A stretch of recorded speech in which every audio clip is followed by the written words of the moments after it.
The Baltimore Ravens have had one of the most explosive offenses in 2024. So there was no surprise to me when this tweet popped up from Tom Pelissero. Todd Monken has been requested for an interview with the Chicago Bears. Then it got me to thinking, what has Todd done to garner this interest? I have the answer for you after the intro.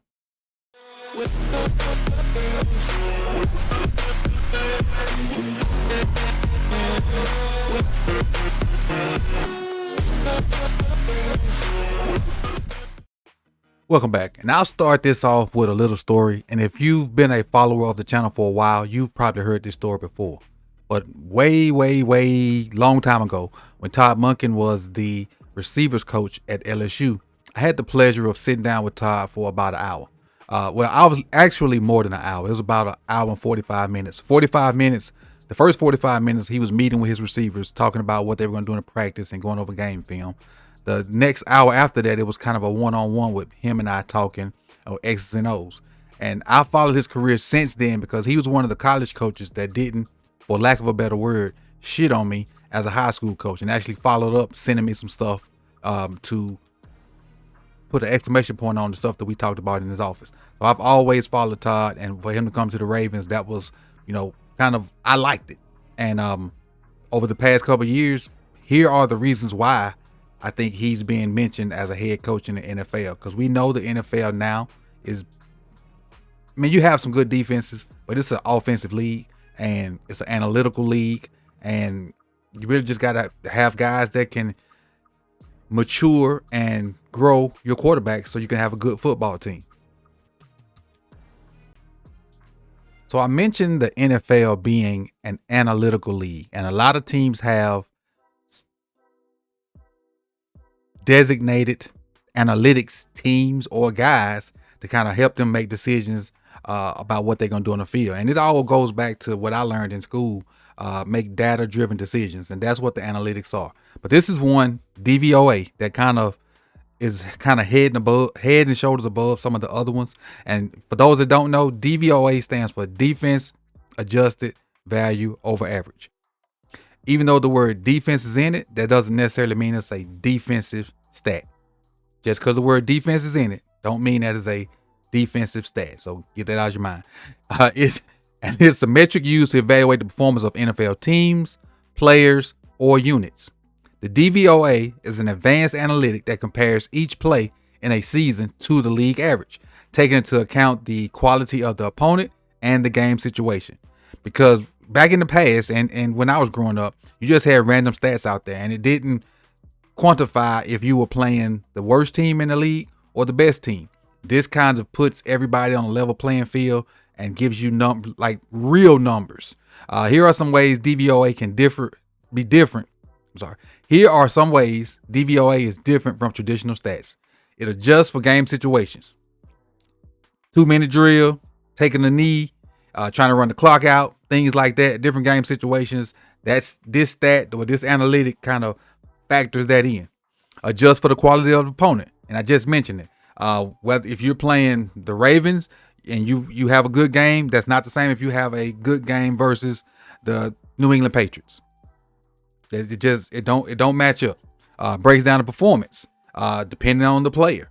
If an individual goes off again versus the Ravens, he probably did a good thing. If he go off versus the Titans, it ain't looked at the same. And so DVA is a useful tool for coaches, players, and analytics to identify areas for improvement or weaknesses to exploit. Aaron Schatz, who's been doing the NFL analytics for over 20 years, is the creator of DVOA, and he has a Twitter page where you can go find a bunch of different numbers. And this came from his Twitter page, this right here.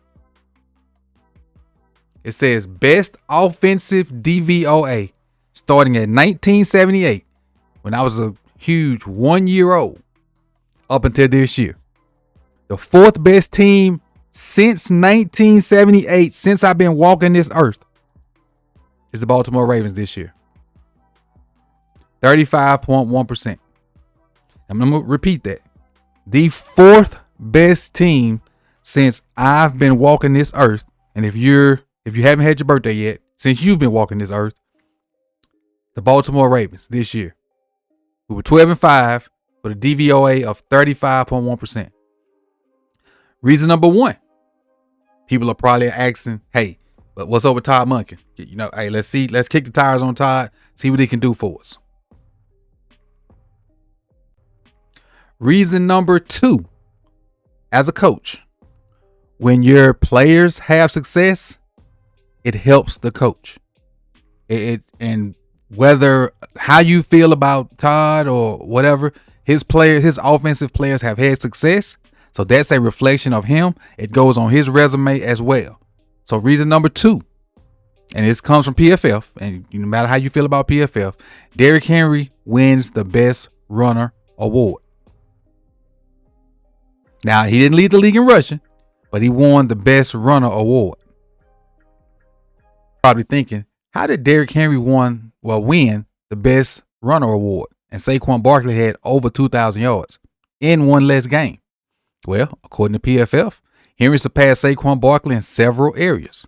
Henry beat out Barkley in yards after contact per attempt, missed forced tackles per attempt, and I told y'all that yesterday that Derrick Henry led the league in missed forced tackles, and PFF rushing grade, 93 to 85. So when you look at PFF, they're a numbers, an analytical source. That's one of the reasons why they gave Derrick Henry the rusher of the year.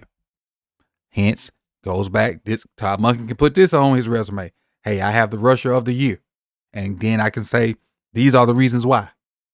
Right there. All right. Another analytical number, rush yards over expected. Derrick Henry, plus 562. The most in NFL. Most people had Derrick Henry rushing for around 1,200 yards. Nobody expected 1,900 yards. Close to, trying to push for 2,000. If he didn't have those two sucky games right there in the middle of the season, he probably gets 2,000. But nobody expected this man to rush for this many yards. And again, when your players have individual success, it goes on your resume. Another reason why Todd Monken is being pursued for the Bears head coach. And you kind of know where I'm headed with this. Players having individual success goes on the coach's resume. The Baltimore Ravens are the first team in NFL history with 4,000 passing yards, 3,000 rushing yards. When all those players have that success, it's a reflection of Monken, which in turn it's a reflection of John too. But because John has a head coaching job, people are interested when they see numbers like this. But what's Todd doing over there to be successful, to be that successful? And I wonder, can he duplicate that here with us? And I know what a lot of y'all saying right now. We're going to get to that at the end. Well, forget the end. Let's get to it right now. First off, again, individual success by the player goes on the coach's resume. 5,000 total yards for Lamar Jackson. 5,000.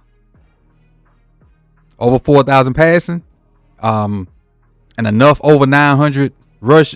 Enough over 900 rushing to equal 5,000. I don't know the exact numbers. I don't have them in front of me. But 5,000 total yards. So again, individual success goes on the coach's resume. Now, that point I was trying to make a second ago, you're saying that he probably won't be able to duplicate that because he don't have our guy right here. Well, that's the chance you take in coaching. You can't take your players with you when you go there. So what they obviously see that, hey, he's done something with Lamar.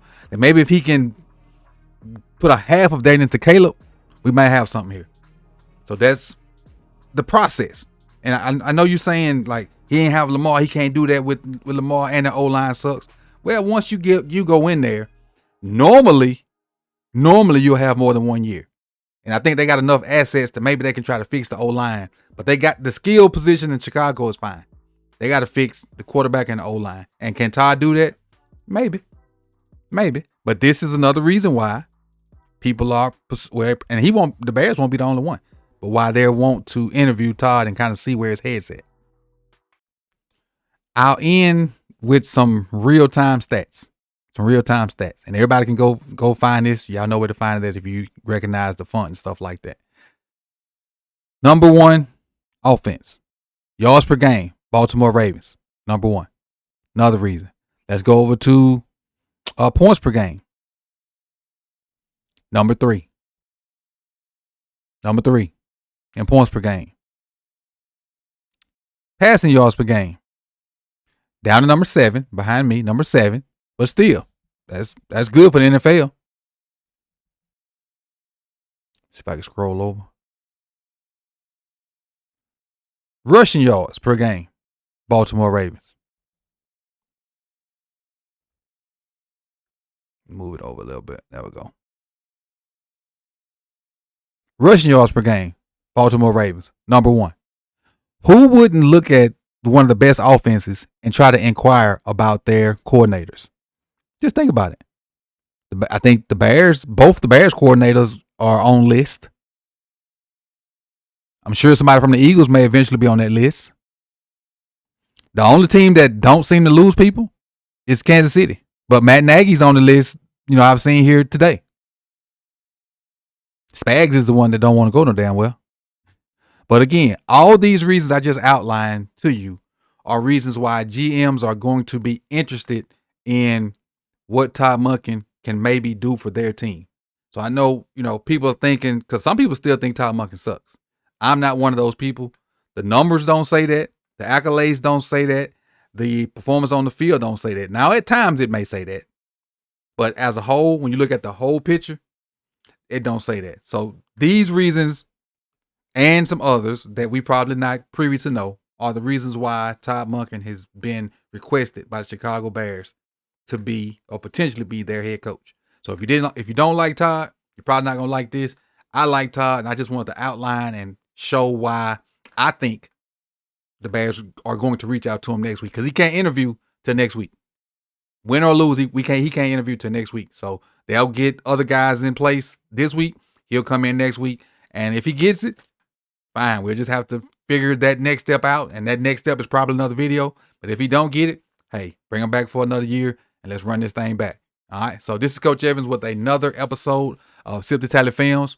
I appreciate you guys for coming through. So you like, if you have not done so as well, hit that subscribe button, hit the bell so you can be notified when the rest of these videos drop. And I'll see y'all in the next one, man. I appreciate it. Peace and love. Drop your comments up under there so we can talk about what you think about Todd Monken. And I'm out.